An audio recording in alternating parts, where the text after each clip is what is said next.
안녕하세요. 시사건건 홀스영입니다. 자, 조국 전 법무부 장관의 구속영장이 기각이 됐습니다.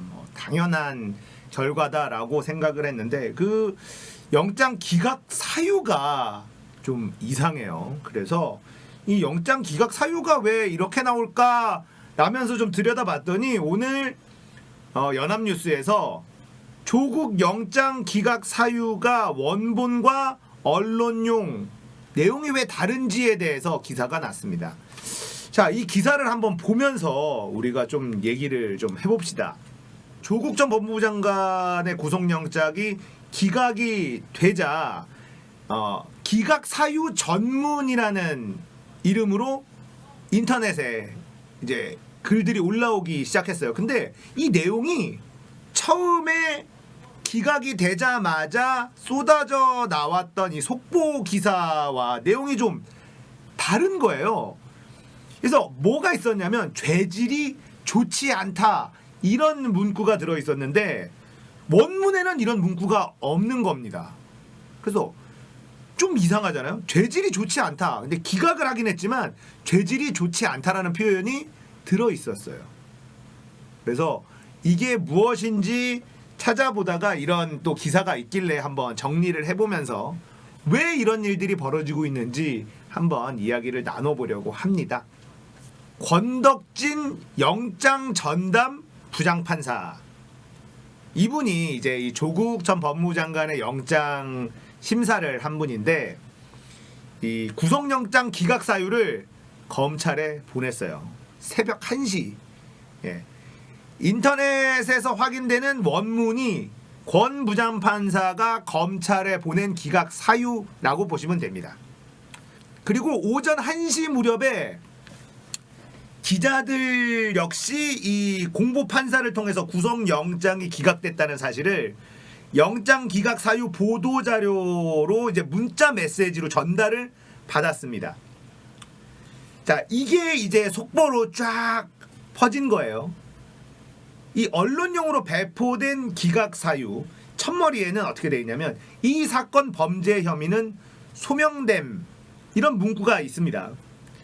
다만 이 사건 수사가 상당히 진행된 점 및 재반 사정에 비추어 볼 때 현 시점에서 증거를 인멸할 염려가 있는 때에 해당하는 구속 사유가 있다고 보기 어려움이라는 설명이 부연되어 있습니다.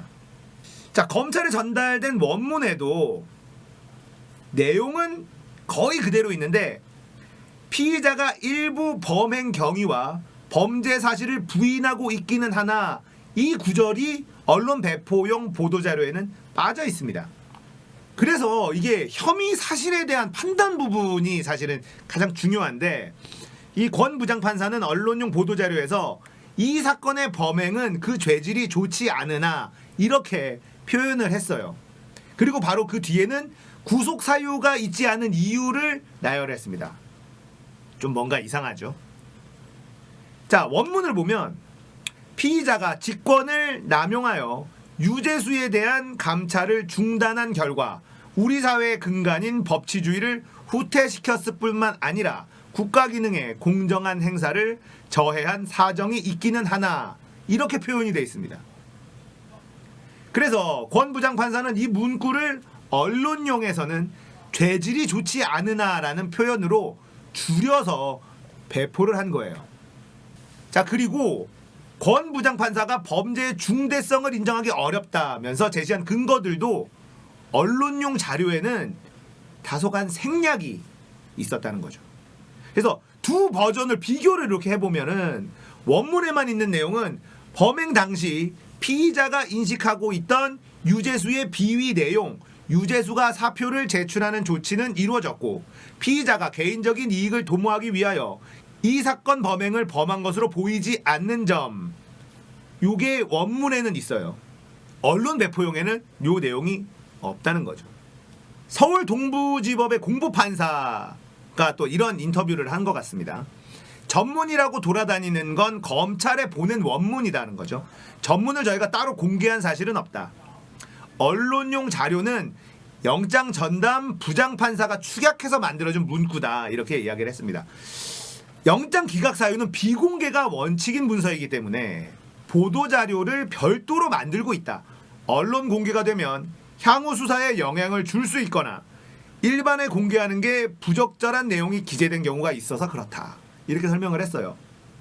자, 그러니까 정리를 해보면 영장 기각 사유는 원래 비공개가 원칙이다. 그리고 전문을 다 공개하진 않는다. 하지만 언론용으로 축약해서 배포하기도 한다. 뭐 이런 내용으로 이해가 됩니다. 그러니까 공개되기에 부적절할 수 있는 구속영장 발부 기각 사유는 통상 두 가지 버전을 만든다는 설명인 거죠. 기각 사유를 하나 더 작성할 것인지 말 것인지는 이 영장 전담 부장판사의 재량이라고 하는 겁니다. 자, 그런데 이 내용을 쭉 들여다보면 이해가 안 되는 부분들이 좀 있어요.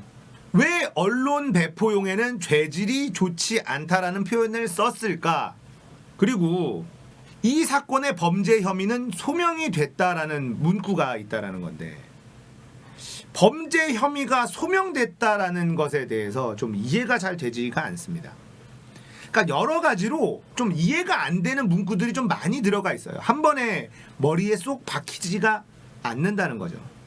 자, 구속영장이 기각되는 경우를 보면요, 범죄 혐의가 소명되지 않았을 때 구속영장이 대부분 기각이 됩니다. 자, 이번 건은 조금 이상하죠. 범죄 혐의가 소명됐는데 기각을 한 거예요. 범죄 혐의는 소명이 됐으나 구속할 만한 사안은 아니다. 뭐 이렇게 이해해도 되는 걸까? 그래서 계속해서 좀 내용을 들여다봤는데도 이해가 잘 되지가 않습니다. 여러분들은 이해가 잘 되셨는지 모르겠어요.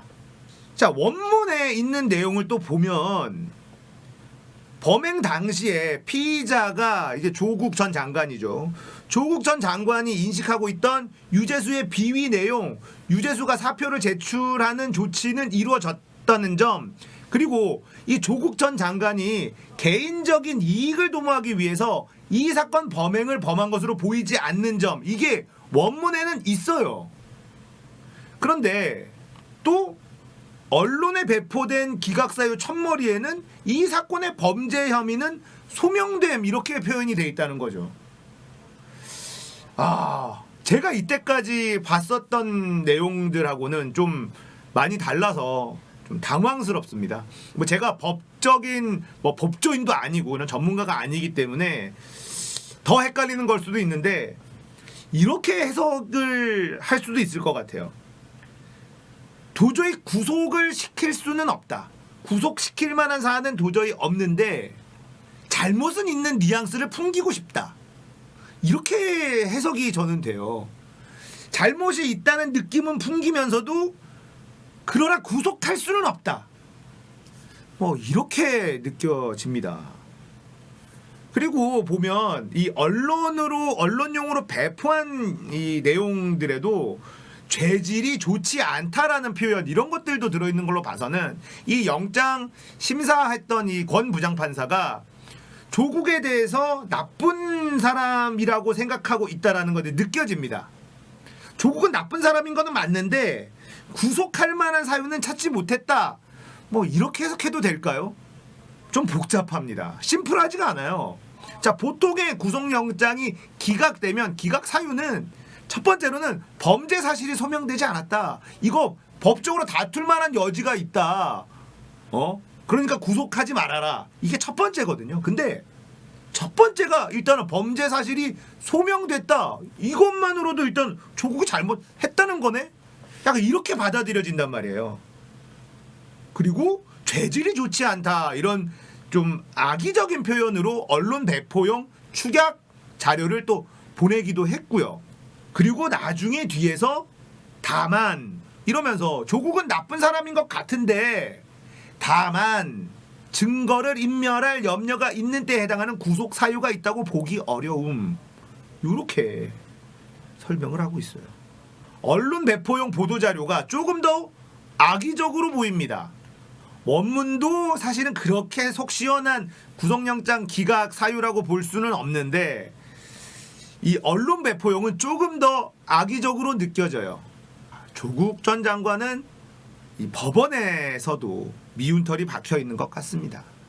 자, 조국 전 장관이 주장하고 있는 것은 민정수석이 수사기관이 아니고 민정수석실이 수사기관이 아니고 비위 사실을 전달을 받았고 조사를 했다. 그리고 백원우와 뭐 이런 사람들에게 청탁 전화가 많이 온다라는 이야기를 들었다. 그럼에도 불구하고 계속해서 조사를 했고 조사를 끝내서 어딘가에 이첩을 시킨 것이 민정수석실이 했었던 일의 전부다. 이렇게 주장을 하고 있어요. 그리고 일시나 날짜를 보더라도 조국 전 장관의 이야기가 훨씬 더 설득력이 있습니다. 감찰 무마라는 프레임 자체가 무리다라고 주장을 하고 있는데, 자, 여러분들 상식적으로 생각을 해보십시오. 감찰을 무마하려면 유재수라는 사람의 비위 사실을 알고도 묵인시켜 주려면 그만큼의 이해관계가 서로 있어야지 되는 거 아니겠습니까? 이 연결고리가 있어야 되는 거 아니겠습니까? 그래야지 왜 봐주는지 설득력이 있어야 될 거 아닙니까? 동기가 있어야 될 거 아닙니까? 감찰을 해야 되는데 조국 민정수석 선에서 야 이거 그만 감찰해 덮어도 이렇게 얘기했다는 건데, 지금 하는 얘기를 보면 감찰을 쭉 진행을 했었고 마무리가 돼서 관계기관에 이첩까지 된 상황이라는 거죠. 조국 전 장관은 민정수석 시절에 그렇게 했었다라고 줄기차게 주장을 하고 있고 검찰에서도 그렇게 소명을 하고 있습니다만, 검찰은 감찰 무마라는 프레임을 계속해서 씌우고 있습니다.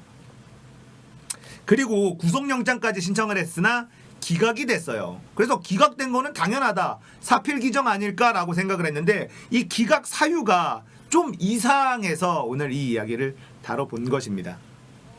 자, 감찰 무마, 유재수라는 사람의 감찰을 무마했으면 그런 대가가 존재해야 됩니다.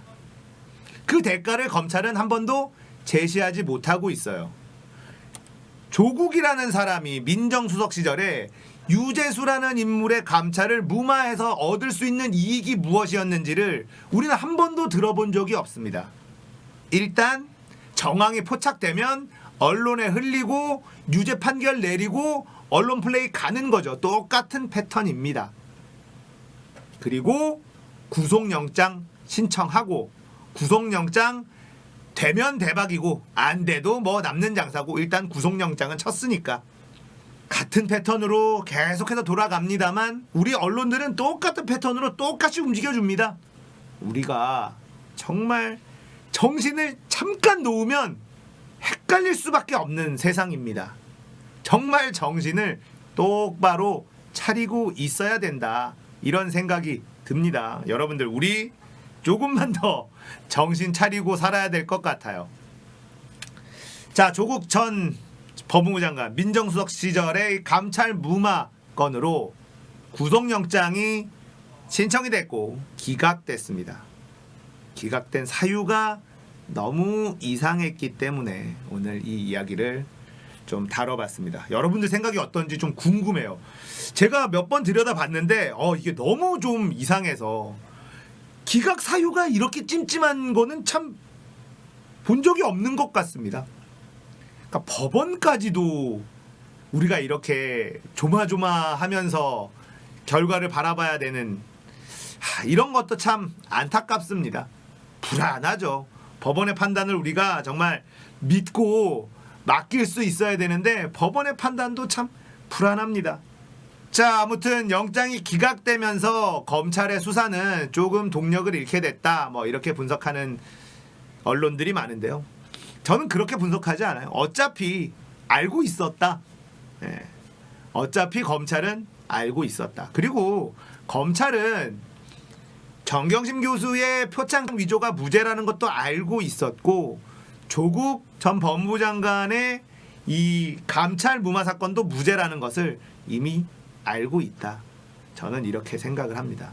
그럼에도 불구하고 자신들의 조직에 반기를 든 사람들에게 보여줄 수 있는 모든 것을 보여주겠다라는 검찰의 굳은 의지의 표현이다, 이렇게 해석하면 모든 것이 잘 정리가 되면서 쉽게 이해가 되실 겁니다. 자, 우리 조금 더 정신 차리면서 상황을 들여다봐야 될 것 같습니다. 어렵습니다. 오늘 이야기 여기까지입니다. 공감되셨다면 구독, 좋아요, 알림 설정 눌러주십시오. 감사합니다. 끝!